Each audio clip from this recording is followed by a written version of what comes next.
The dying woman grabbed my wrist with surprising strength just as the paramedics lifted her onto the stretcher, pressed a sealed letter into my palm, and whispered the words that would divide my life into everything before that moment and everything after it.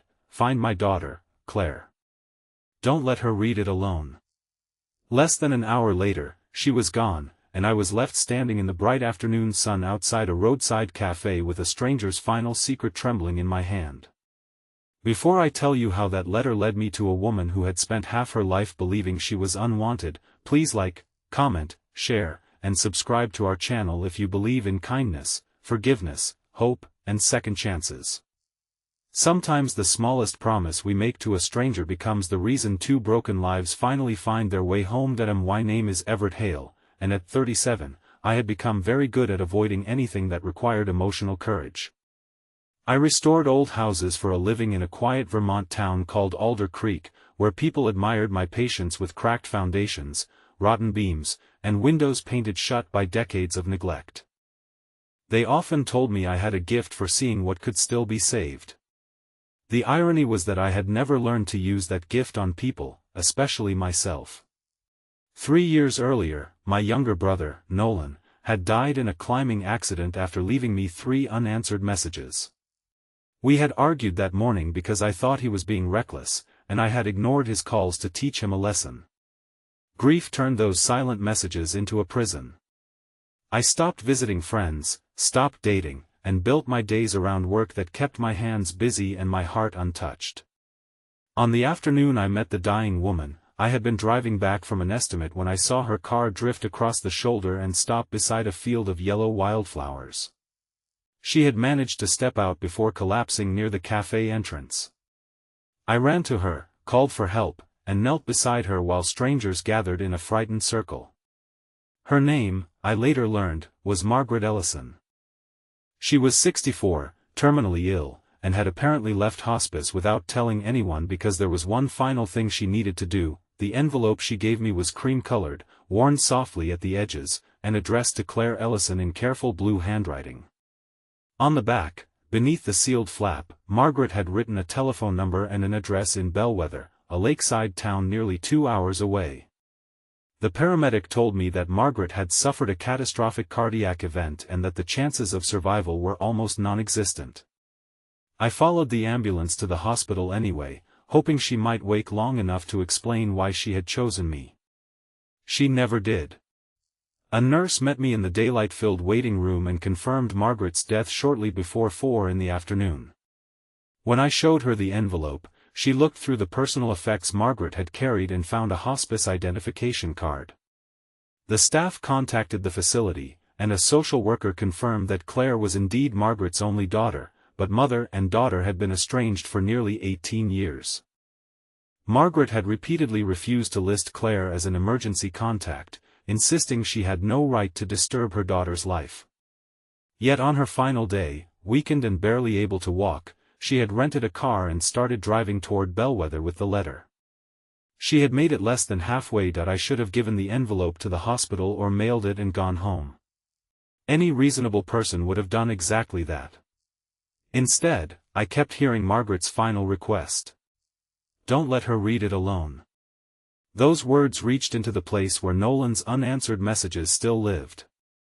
I imagined another person receiving a final communication too late, with no one nearby when the weight of it fell.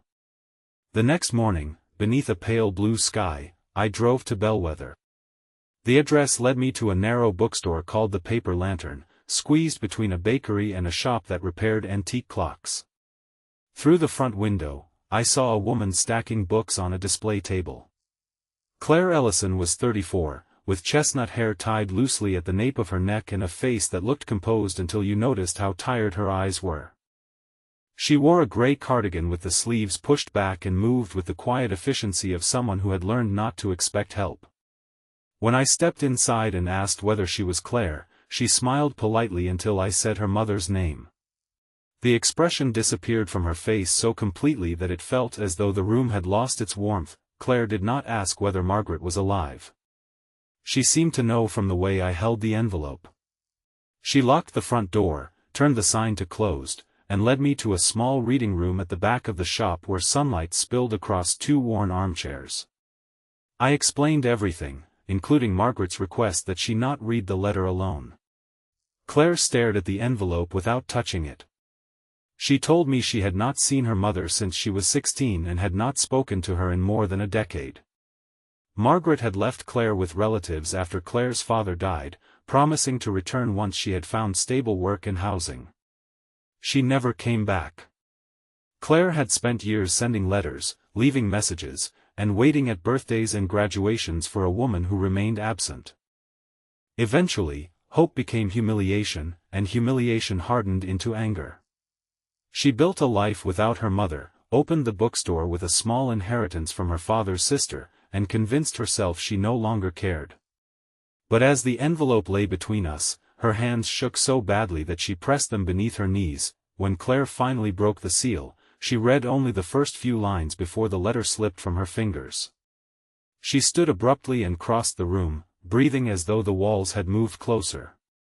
I did not know whether to speak or leave. Then she asked me to read it aloud because she could not make herself continue. Margaret's letter began with an apology that did not ask for forgiveness. She wrote that after Claire's father died, she had fallen into severe depression and become dependent on prescription medication. She had believed Claire would be safer with her aunt, but when Margaret tried to return months later, Claire's aunt told her that Claire was finally stable and that another disappearance would destroy her. Margaret stayed away out of shame, then convinced herself that her absence was an act of protection. Years passed. Every year, she wrote Claire a birthday letter but never sent it. Every year, cowardice disguised itself as sacrifice. The letter admitted that Margaret had watched from a distance. She had attended Claire's college graduation from the far end of the lawn. She had stood across the street on the day the paper lantern opened. She had kept newspaper clippings, photographs from public events, and copies of every book review Claire had written. She knew these acts did not make her a mother. They only proved how much love could exist alongside terrible weakness. The final pages contained the reason Margaret had driven toward Bellwether. She had learned that Claire was struggling to keep the bookstore open after a flood damaged the storage room and ruined much of her inventory. Margaret had sold the small house she inherited from her own parents and placed the proceeds in a trust for Claire. She wrote that the money was not payment for forgiveness and could never repay the years she had stolen. It was simply the last useful thing she could offer. Then came the line that shattered Claire. Margaret confessed that she had wanted to knock on the bookstore door hundreds of times but feared that seeing hatred in Claire's eyes would be more than she could survive. In the final paragraph, she wrote that if Claire ever wondered whether she had been forgotten, the answer was no. She had been loved every day, though not bravely, not properly, and not in the way a daughter deserved. Claire listened with both hands covering her mouth. When I finished, she did not cry immediately. She sat very still, staring into the sunlight as dust moved through it like tiny drifting stars. Then grief seemed to arrive all at once. She folded forward, and a sound escaped her that I had heard only once before, from my mother when we buried Nolan.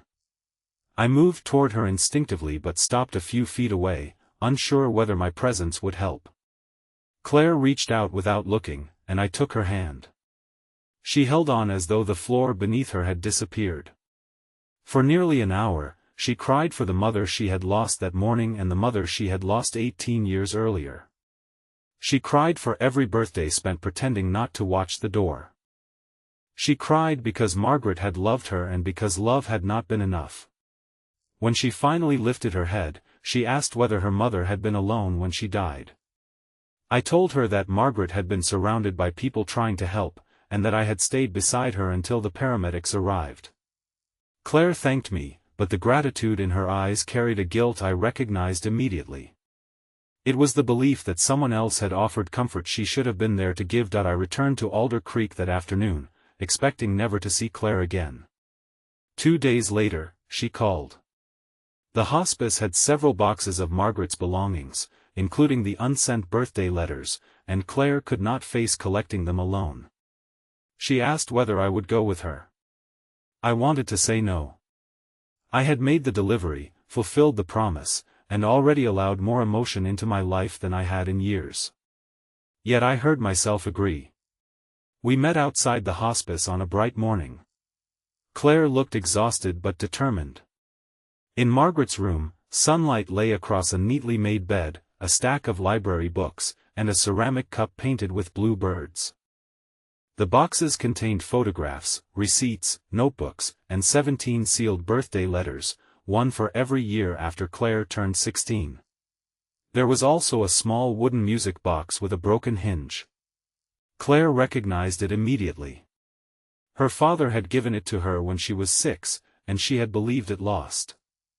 Margaret had carried it through every apartment and treatment center, keeping a fragment of her daughter close even while staying away. Over the next several weeks, Claire and I opened one birthday letter at a time. She decided she could not read them all at once, so I drove to Bellwether every Saturday afternoon. We sat in the bookstore's back room with coffee from the bakery next door while she opened another year of her missing life. Some letters were painfully ordinary, filled with questions about school, friendships, and whether Claire still loved thunderstorms. Others were raw confessions of relapse, recovery, fear, and shame. Margaret had often written that she was 1 month away from becoming worthy enough to return. Then 1 month became another year. Claire's anger did not disappear. Sometimes she tore a letter in half and immediately taped it back together. Sometimes she defended Margaret, then hated herself for defending her. Sometimes she said nothing for an hour. I learned that forgiveness was not a door a person walked through once. It was a road that doubled back, vanished under weeds, and sometimes led straight into the pain you thought you had escaped. Claire learned things about me too. One afternoon, after reading a letter Margaret had written during the year Claire graduated from college, she asked why I always stared at my phone whenever it vibrated. I told her about Nolan's unanswered calls. I expected sympathy, but Claire gave me something more difficult. She told me I had turned one bad decision into a life sentence. She said Nolan's death was an accident, while my refusal to keep living was a choice I was making every day. Her words stung because they were true. I became angry and left the bookstore early. For a week, I ignored her messages, repeating the same pattern that had haunted me since my brother's death. Then a package arrived at my workshop. Inside was Margaret's broken music box and a note from Claire asking whether I could repair it. She wrote that broken things did not need to apologize before being restored. They only needed someone willing to begin. That I repaired the hinge, replaced the rusted mechanism, and returned the music box the following Saturday. When Claire turned the tiny brass key, a fragile melody filled the bookstore. She closed her eyes, and tears slid down her face, but this time she smiled through them. Something changed between us that afternoon. We had begun as two strangers standing beside a dead woman's last words, but grief had slowly made room for trust. Trust became laughter. Laughter became long walks beside the lake during the brightest part of the day. Claire showed me the bench where she used to wait for her mother after school, and I took her to the climbing trail where Nolan and I had spent our last good afternoon together. We did not rescue each other. We simply stopped pretending that pain made us unworthy of companionship. The trust money saved the paper lantern, but Claire used only part of it for repairs. With the rest, she created a small community program called Margaret's Room, offering free counseling sessions and recovery resources for parents struggling with addiction and separation from their children. Some people in town criticized her for naming anything after the mother who abandoned her. Claire answered that redemption did not require rewriting the harm. It required telling the whole truth and choosing to build something kinder from it. She placed Margaret's unsent letters in a locked cabinet in the reading room, not as proof that everything was forgiven, but as evidence that silence could waste entire lifetimes. My own turning point came on the anniversary of Nolan's death. For 3 years, I had spent that day alone. That year, Claire drove to Alder Creek in the morning and sat beside me on the workshop steps. She did not ask me to talk. She simply stayed. After a while, I played Nolan's old messages for the first time. In the first, he apologized for the argument. In the second, he joked that I worried too much. In the third, recorded minutes before he began the climb, he told me he loved me and promised to call when he came down. I had imagined those messages as accusations for years, but they contained no blame. Only love. Claire held my hand while I cried, and in the clear afternoon light, I finally understood what Margaret's letter had been trying to teach both of us. Love could be real and still imperfect.